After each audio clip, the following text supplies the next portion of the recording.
Great to everyone. तो हम start करते हैं। आज का चैप्टर है रिसोर्स एंड डेवलपमेंट। तो इस चैप्टर में सबसे पहला टॉपिक हम यही समझते हैं कि रिसोर्स क्या होता है। What is resource? देखो, रिसोर्स कोई भी ऐसी चीज जिससे हम अपनी जरूरत पूरी करते हैं।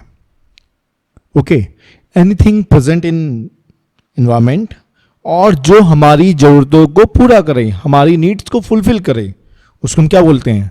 रिसोर्स। ओके, तो यही डेफिनेशन यहां पे लिखी गई है, लेकिन यहां पे 3 कंडीशन और ऐड ऑन की गई हैं। वो कंडीशंस क्या क्या हैं? सबसे पहली चीज कि वो टेक्नोलॉजिकली एक्सेसिबल होनी चाहिए। मतलब अगर हम कोई चीज यूज करना चाहते हैं, टेक्निकली वो चीज हमारे लिए अवेलेबल हो। कैसे? फॉर एग्जाम्पल, मैं पानी या वाटर को एक्सेस करना चाहता हूं अपने इन्वायरमेंट में, जो हमारे इन्वायरमेंट में वेपर फेस में अवेलेबल है। क्या मैं उसको एक्सेस कर सकता हूं? या फिर मैं ओशन का वाटर, समुद्र का पानी, सी वाटर, मैरीन वाटर को यूज करना चाहता हूं पीने के लिए, तो क्या उसके लिए टेक्नोलॉजी अवेलेबल है जो हमें उस सॉल्टी वाटर को कन्वर्ट करके दे, हमें किसमें? पोटेबल वाटर की फॉर्म में, राइट? तो क्या वो टेक्नोलॉजिकली एक्सेसिबल है हमारे लिए? और सेकंड पॉइंट है इकोलॉजिकल फीजिबल। इकोलॉजिकल फीजिबल का मतलब ये है कि क्या वो इकोनॉमिकल फॉर्म से या इकोनॉमिक्स के नजरिए से, आर्थिक दृष्टि से हमारे लिए सही है? क्या हम इतना रीजनेबल हैं कि हम उसके लिए पे कर सकें? अब सपोज थिंक कोई भी ऐसा सब्सटेंस है जिसको हम एज अ रिसोर्स यूज करना चाहते हैं और उसको नेचर से ऑब्टेन करने में ही कम से कम 100 रुपीज़ खर्च हो गए, लेकिन हमें मिला सिर्फ 10 रुपीज़ का, और जो सब्सटेंस मिला उसकी कॉस्ट ओनली 10 रुपीज़ है। तो यहाँ पे क्या हो रहा है? हमें लॉस। इसका मतलब है वो इकोनॉमिकली फीजिबल नहीं है। वेल, नेक्स्ट टॉपिक है culturally acceptable. Mean traditional form में वो हमारे लिए अवेलेबल रहे। ट्रेडिशनली किसी ट्रेडिशंस के अगेंस्ट ना हो उसको यूज करना या उसको एक्सेस करना, ठीक है? अगर वो ये तीनों कंडीशन फुलफिल करता है, कोई भी सब्सटेंस जो नेचर में अवेलेबल है, एनवायरमेंट में अवेलेबल है, तो हम उसको रिसोर्स कहते हैं, लेकिन वो हमारी नीड्स को फुलफिल करे, ये मस्ट है। ओके, अब हम आगे देखते हैं। ह्यूमन बीइंग नेचर से, नेचर मीन फिजिकल एनवायरमेंट से चीजों को एक्सेस करता है, और ये नेचर से चीजों को एक्सेस तभी कर पाएगा जब उसके पास में उन चीजों को एक्सेस करने की टेक्नोलॉजी होगी। वेल, और जब वो टेक्नोलॉजी को सेटअप करेगा तो एक पर्टिकुलर प्लेस पे सेटअप करना पड़ेगा, उसको हम बोलेंगे इंस्टीट्यूशन। इसका मतलब ये तीनों चीजें आपस में इंटररिलेटेड है। एक ह्यूमन को नेचर से कोई भी चीज मिलती है, रिसोर्स मिलते हैं, और रिसोर्स को यूज करने के लिए टेक्नोलॉजी अवेलेबल होनी चाहिए, और उस टेक्नोलॉजी को सेटअप करने के लिए इंस्टीट्यूशन होना चाहिए। वेल, तो ये तीनों चीजें आपस में इंटररिलेटेड हैं।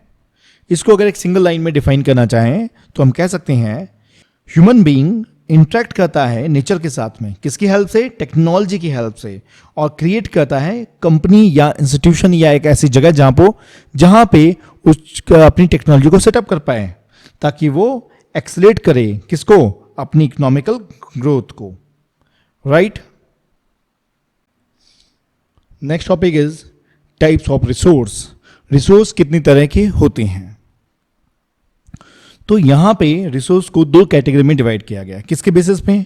On the basis of origin, कि रिसोर्स बने कैसे हैं, ओरिजिन क्या है, राइट? तो वो 2 कैटेगरी हैं, बायोटिक एंड अबायोटिक।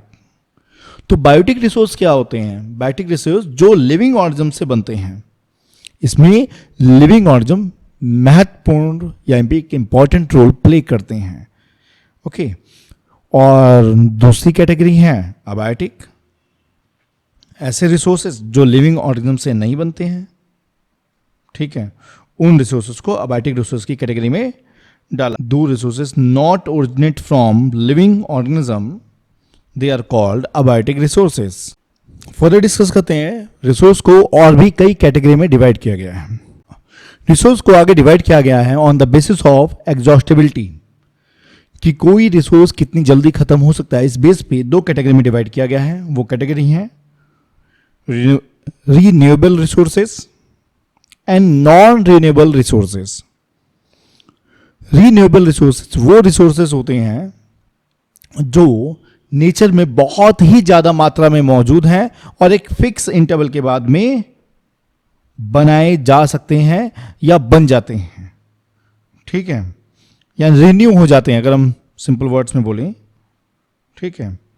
और नॉन रिन्यूएबल वो रिसोर्सेज हैं जो नेचर में एक लिमिटेड अमाउंट में प्रेजेंट हैं और रिन्यू नहीं हो पाते हैं, ओके। ऐसे रिसोर्सेज को नॉन रिन्यूएबल रिसोर्सेज के नाम से जाना जाता है। अगर हम बात करते हैं और भी आगे रिसोर्सेज की टाइप को लेके, तो यहां पे रिसोर्सेज को on the basis of ownership की बेसिस पे 4 कैटेगरी में डिवाइड किया गया है। वो 4 कैटेगरी कौन कौन सी हैं? पहली, इंडिविजुअल रिसोर्सेस, जहां पे रिसोर्स के ऊपर जो ऑनरशिप है, मीन्स उस रिसोर्स का मालिक है वो एक सिंगल पर्सन या फर्म हो सकती है। क्या?